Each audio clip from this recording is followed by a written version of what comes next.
खौना गाँव का तरी पोखर, जो कि बहुत सालों पहले से है।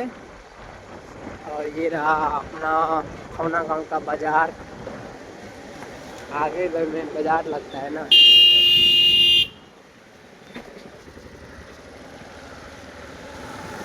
ये देखिए दोस्तों, खौना गांव का हनुमान मंदिर।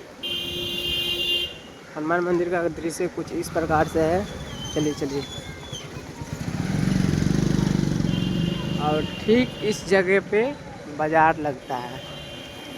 आप लोगों को बता दें, ठीक इस जगह पे बाजार लगता है। वहाँ पे राजा सलेश महाराज का गवर। और ठीक सीधे चल जाइएगा आप लोग चौक पे। चलिए आप लोग को लेके चलते हैं चौक पे।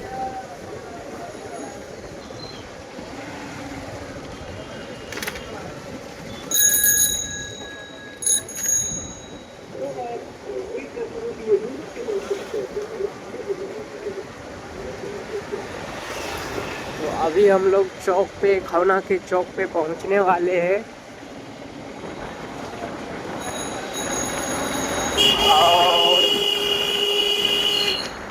और हम लोग खौना चौक पे पहुंच भी गए। ये रहा खौना गांव का चौक, जो कि दिख रहा होगा आप लोग को। आई होप आप लोग को ये ब्लॉग अच्छा लगा हो, तब फॉलो एंड चैनल को सब्सक्राइब जरूर कर लीजिएगा।